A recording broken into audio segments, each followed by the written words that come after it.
அனைவருக்கும் வணக்கம். சற்று முன் வெளியான முக்கிய அறிவிப்பும்படி குடும்பத் தலைவிகள் அனைவரும் பயன்பெறும் வகையில் அவர்களுக்கு உரிமை தொகை வழங்குவதில் புதிய மாற்றங்களும் மேலும் முக்கியமான மகிழ்ச்சி தரும் செய்திகள் வெளியாகியுள்ளன. இதை பத்தி விரிவாக நம்ம வீடியோல பார்க்க போறோம். வீடியோவை கடைசிக்கும் ஸ்கிப் பண்ணாம பாருங்க. வீடியோக்குள்ள போறதுக்கு முன்னாடி இந்த வீடியோ லைக் பட்டன் பிரசுக்குங்க. இப்போ அந்த சேனலுக்கு முதன்முறை வரீங்கன்னா சப்ஸ்கிரைப் பட்டன் பிரசுக்குங்க. அப்படியே பக்கத்துல இருக்கக்கூடிய பெல் ஐகான் பட்டனை பிரஸ் பண்ணிக்கோங்க. வாங்க வீடியோக்குள்ள போகலாம். தமிழ்நாடு அரசு மகளிர் உரிமை தொகை திட்டத்தை மறுசீரமைக்க திட்டமிட்டுள்ளது. 21 வயது முதல் 60 வயதிற்குட்பட்ட பெண்களுக்கு ரூபாய் 2500 வழங்கப்படும் என்றும் 60 வயதிற்கு மேற்பட்ட பெண்களுக்கு ரூபாய் 3000 வழங்கப்படும் என்று தமிழக அரசு தெரிவித்துள்ளது. முதலமைச்சர் விஜய் ஆட்சிக்கு வந்ததும் கடந்த திமுக ஆட்சியில் செயல்படுத்திய இத்திட்டத்தை நிறுத்தாமல் செயல்படுத்தப்படும் என அறிவித்தார். குடும்பத் தலைவர்களின் பொருளாதார சுதந்திரத்தை உறுதி செய்வதற்காகவும் மற்றும் அவர்களின் வாழ்வாதாரத்தை மேம்படுத்துவதற்காகவும் இந்த திட்டம் கொண்டுவரப்பட்டது. செப்டம்பர் 15, 2023 அன்று தொடங்கப்பட்ட இந்த திட்டம் பிப்ரவரி 2026 நிலவரப்படி சுமார் 1,31,00,000 பெண்களை பயனாளிகளாக கொண்டுள்ளது.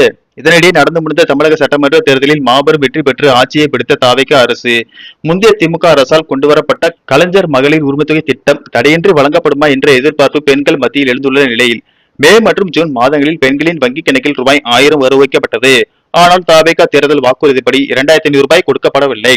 இதனிடையே தாவேகா தேர்தல் அறிக்கையாக அறிவித்த ரூபாய் 2500 கட்டாயம் கொடுக்கப்படும் எனவும் மக்கள் தங்களுக்கு கால அவகாசம் கொடுக்க வேண்டும் என முதலமைச்சர் விஜய் கேட்டுக் கொண்டார். இந்த நிலையில் பல்வேறு மாவட்டங்களில் நடந்த மக்கள் குறைதீர் முகாமில் மகளிர் உரிமைத்தொகை கோரி ஏராளமானோர் மனுக்கள் அளித்தனர்.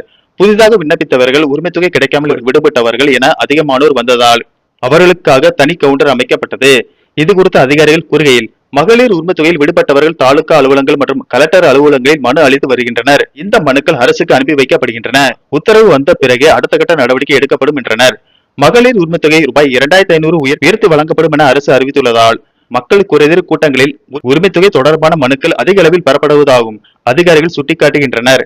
அதே நேரத்தில் தமிழக அரசு இந்த மாதம் தமிழக பட்ஜெட்டை தாக்கல் செய்ய உள்ளது. இந்த பட்ஜெட்டில் தேர்தல் வாக்குறுதிப்படி மகளிர் உரிமை தொகையை ரூபாய் 2500 உயர்த்தி வழங்குவார்கள் என கூறப்படுகிறது. இதற்கிடையே மகளிர் உரிமை தொகை திட்டத்தை மறுசீரமைக்கும் பணி நடைபெற்று வரும் நிலையில் இத்திட்டத்தின் விதிமுறைகளை பூர்த்தி செய்யாத பயனாளிகள் அனைவரும் அதிரடியாக நீக்கப்படுவார்கள். அந்த வகையில் வடமாநிலத்தை சேர்ந்தவர்கள், உரிய தகுதியை பெறாதவர்கள், 60 வயதிற்கு மேற்பட்டவர்கள் மற்றும் இறந்தவர்களின் பெயர்களும் நீக்கப்பட்டு மகளிர் உரிமை தொகை திட்டம் மிகப்பெரிய அளவில் மறுசீரமைக்கப்பட உள்ளது. அதேபோல் 60 வயதிற்கு மேற்பட்ட பயனாளிகளுக்கு முதியோர் உதவித்தொகையாக ரூபாய் 3000 வழங்கப்படும் என்று தமிழக அரசு தெரிவித்துள்ளது. நன்றி, வணக்கம்.